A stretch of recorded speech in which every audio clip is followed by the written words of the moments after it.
Welcome back. You've tuned into Salam Media with me, your host Mariam Mia, on Afternoon Enlightenment and now Educational Insights. My baby, my passion. And yes, there are many colors in the rainbow, and that is what we're talking about today in terms of childhood free play. And I love following Carrie McDonald. She's a fellow and an educational expert. And she spoke in one of her posts now. She said, one of my biggest priorities as a parent is making sure my children have abundant time to play. This was true in the infancy and toddlerhood as it is now in the later teen. I learned a lot of my playful childhood and adolescence of the 1970s and 80s when it was expected that kids would be out and about playing in their neighborhoods, often long distances from home without any cell phones. We came home straight when the street lights came out or when our wristband signal dinner was ready. And for us, that was Maghrib time. You could be out all town, but as long as you knew by Maghrib time, you need to be ready to come home. But now growing up in today's day and age, this is diminishing. This free play is diminishing with parents scheduling very, very structured, regulated play and deciding where should they play, what extramurals, and everything is very regulated without not without that ability for the children to just roam around and play. So children have very, very little direct oversight in terms of how they want to play and the type of play they are. And it's saying that the Journal of Pediatrics, 3 university researchers found a striking correlation between the widespread decline of childhood free play and the alarming rise in youth mental health disorders. And this is really, really concerning. So, on the line, joining me, I have Asha Mistry, and she's foundation phase educator as well as foundation phase head of department in Anjuman Islamic Primary School. And I'm going to be speaking and featuring them as well because this is a good news story. But first, let's welcome Asha. Assalamu alaikum, Asha, and welcome to Salam Media.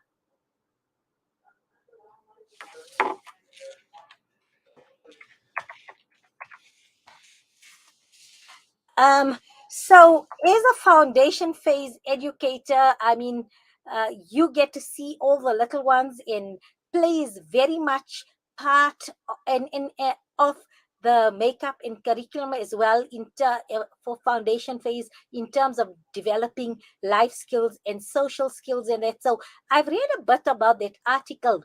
So I want to know, is that free play being limited, being stifled, and is it being taken over by very regulated and controlled playing? And let me give you a loaded question. What are the benefits then in your experience of free play? Okay, Jazakallah, Mariam. Firstly, with regard to play, our nursery and our grade on learners engage in a lot of free play activities.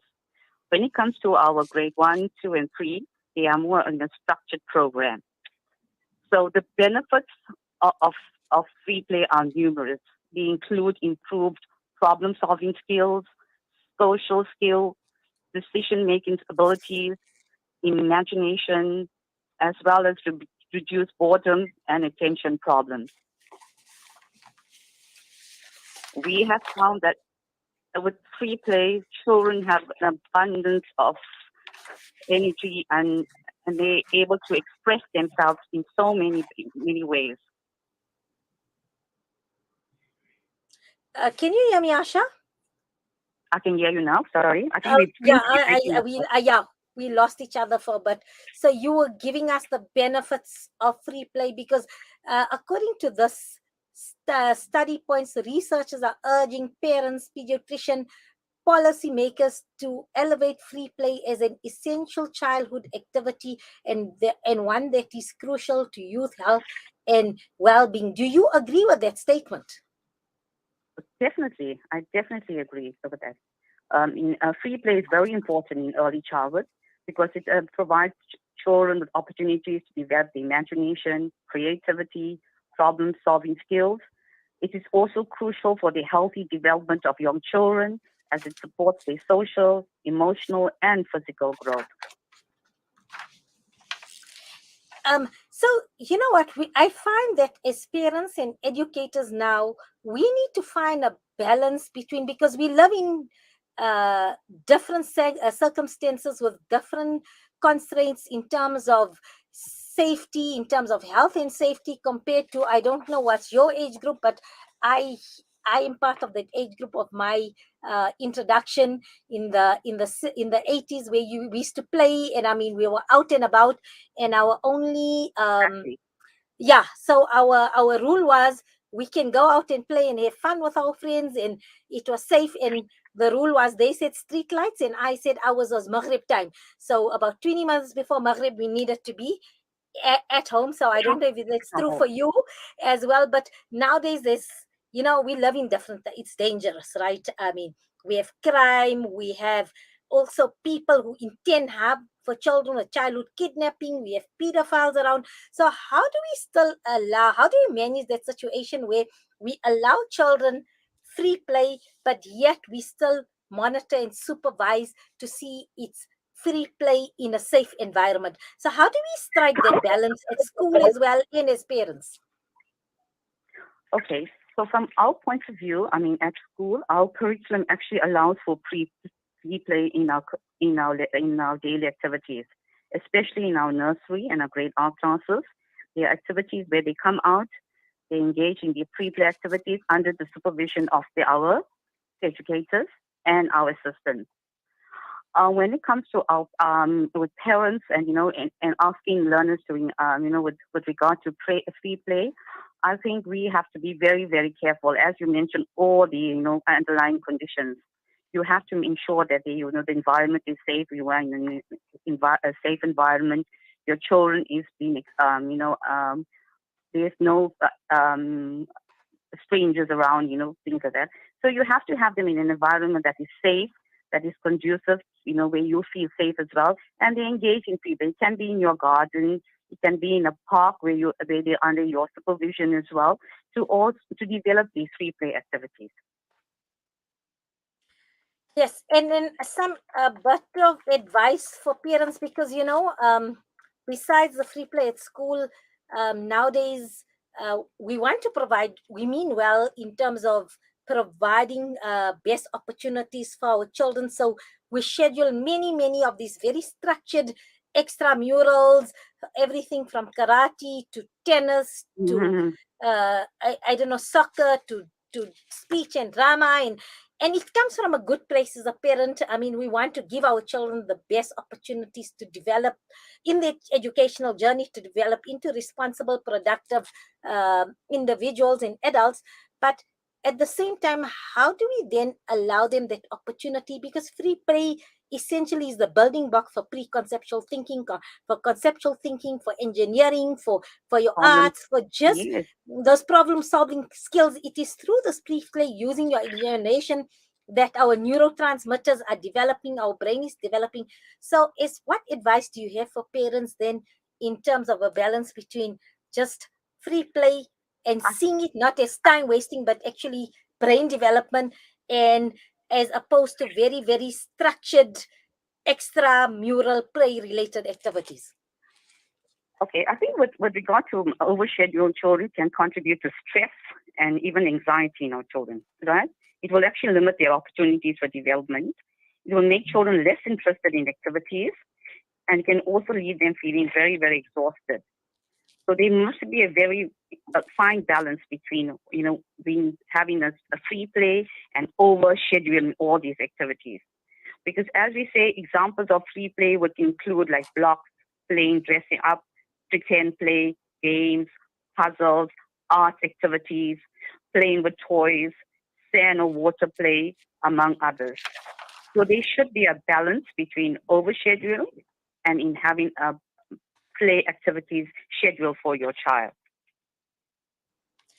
Asha, now let's focus on Anjuman Islamic Primary School himself. So I'm part of a charity network WhatsApp group that then sees where we can support and assist different organizations or individuals. And I came across this appeal at Anjuman Islamic Primary School, and it says Ramadan Mubarak. Assalamu alaikum, Ramadan Mubarak. Anjuman Islamic Primary School is a public school with an Islamic ethos and caters for the needs of 600 plus minus 670 learners from all diverse backgrounds. Many of our underprivileged learners have lost breadwinners and close family members during COVID 19. This has created dysfunctionality in homes and added to existing factors such as poverty, malnutrition, homelessness, etc. We accept zakat, lila, and interest money. Zakat money is used to pay school fees for our Muslim learners. Lilla interest money is used to pay the fees of our non-Muslim learners. School fees for the year are 5,000 rand per learner. You are guaranteed that 100% of your zakat lilla is used for the welfare of our learners without any added administration costs. We need zakat for approximately 320 learners. Total for each zakat learner during school fees, uniform, and stationery is 5,000 rand. We appeal to you to assist in creating a better life for our underprivileged learners. We are committed in providing quality education at an optimal level in order to produce learners who will be productive members of society. Inshallah, we look forward to your continued support and assistance. May Almighty shower you and your family with His choicest blessings. Ameen. Jazakallah, yours in Islam. So we've got Principal N. Ibrahim, Mr. Abu Bakr, and Mr. A.D. Mullah, who's head of fundraising for the. So, a person I'm a person who's passionate about education and granting an opportunity of quality education for our learners so they could become productive members of society. And listening to the passion in your voice as HOD for foundation phase, I had decided then this is my first, because every Ramadan I provide a platform for volunteer organizations in school where 100% of administration, there's no 100% of donations goes towards the project, in this case the school fees, with no added administration costs. So yes, this is my readout and appeal. I've put the school details as well as the email there. Is there anything else that you'd like to tell us about Anjuman and why we should consider giving a little bit of our zakat distribution, our sadaqah lillah, to Anjuman Islamic Primary School? Okay, Mavi, I think our principal, Mr. Ibrahim, is going to be on the line to address you on that matter. Do we have? I've got him on the line, so I'm going to make salam. I've got 2 minutes. Assalamu alaikum. Okay. We've got Wa alaikum salam. Mr. N. Ibrahim. Lovely to speak to the principal. I always get nervous when I have to address the principal. He takes me back to my school years where I stand outside the office and he acts very busy. And then they look up and they say, okay, come inside. And we go, sir, principal, and you don't know how to address them. So I'm also now fumbling here on air. So, Mr. Principal, please, I've read out your appeal. Please, anything additional you want to do? I'm providing a platform because I am very passionate about this, and especially about the school. It's touched my heart. Okay, Mariam, I just want to very quickly say how we go about doing it. What we do is we collect zakah, and when you pay your zakah goes towards the fee of a child. So there is no administration cost, because whatever monies that you are giving goes directly into the school account. And this is a public school. And if anyone knows about public school accounts, nobody can take a salary out of it, because we get paid from the Department of Education. So the people involved in collection do not take a salary or a commission or anything of that sort. So your zakah is paid 100% to the fee of a learner. That is why we say there is no administration cost. So if you are paying 5,000, you are paying to a fee of a learner. And we have got approximately 320 children. So if you want to specify a particular child, and you want to pay for this child for the rest of the schooling career, you're welcome to do it. So we name the child towards the donor. So there's a lot that we do not only for Zakah learners, but also for learners that cannot afford. Now, in the past 3 years, I think we all know what has happened to our country, Yes. and there's a lot of families that have lost their jobs and cannot afford fees. So we are collecting funds for them as well. Okay, so Principal Watt, I've got all the details here up on my screen. So all my listeners, all my viewers, please, it is time. We just had our Zakah workshop.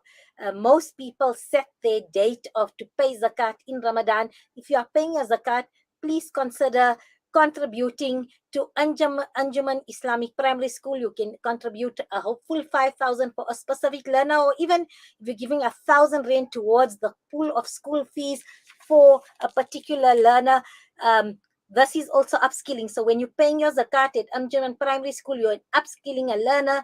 You are going to ensure, inshallah, one day that learner will change the status quo where they will, inshallah, become a payer of zakat into the system. So let's change the status quo of a learner, of a community, whereby now today they're going to be zakat recipients, but once they've gone to this process through your zakat, through your sadaqah, through your lillah, they will become zakat payers and enter the economic system as zakat payers, inshallah. So inshallah, we will connect with you again, Principal Mr. Ibrahim, but I've put all the details there. Inshallah, you will reach your targets in terms of collecting all the school fees needed for the years, so that the school can function and you can continue providing a quality education for your learners. Especially this is a unique public school, because it's a public school with an Islamic ethos. Assalamu alaikum. And it has been an absolute pleasure Walaikum salam, engaging with you. I'm out of time, hence I'm rushing, but please note this educational segment was brought to you by Liberty and your Liberty financial advisor and financial planner and wealth management and financial advisory specialist, Brother Nazir Muhammad. And Nazir Muhammad, who has been, I think, for the past 10 years, noted as the top 3 financial planners and advisors and wealth managers at Liberty. So if you're looking towards saving for your child's education, tertiary, primary, secondary education, please, the details are on the screen there. Contact Brother Nazir Muhammad, Liberty Advisory, your Liberty Advisory partner from Liberty, Leaders in Wealth and Investment Management. And with that, it's been a really enlightening, busy afternoon. And Alhamdulillah, we're waiting. I've got 2 very young, enthusiastic, well, I've got 3 young, enthusiastic engineers, producers extraordinaire. So please, there's going to be, stay tuned. Next week, Ramadan, more of the same. Well, they're saying even better, inshallah. So stay tuned for the even better version of Enlightened Afternoons with me, your host, Mu'allima Mariam Mia. May you be under the mercy and the protection of the Almighty. Assalamu alaikum wa rahmatullahi wa barakatuh. Connect and stay ahead with Salam Media. This is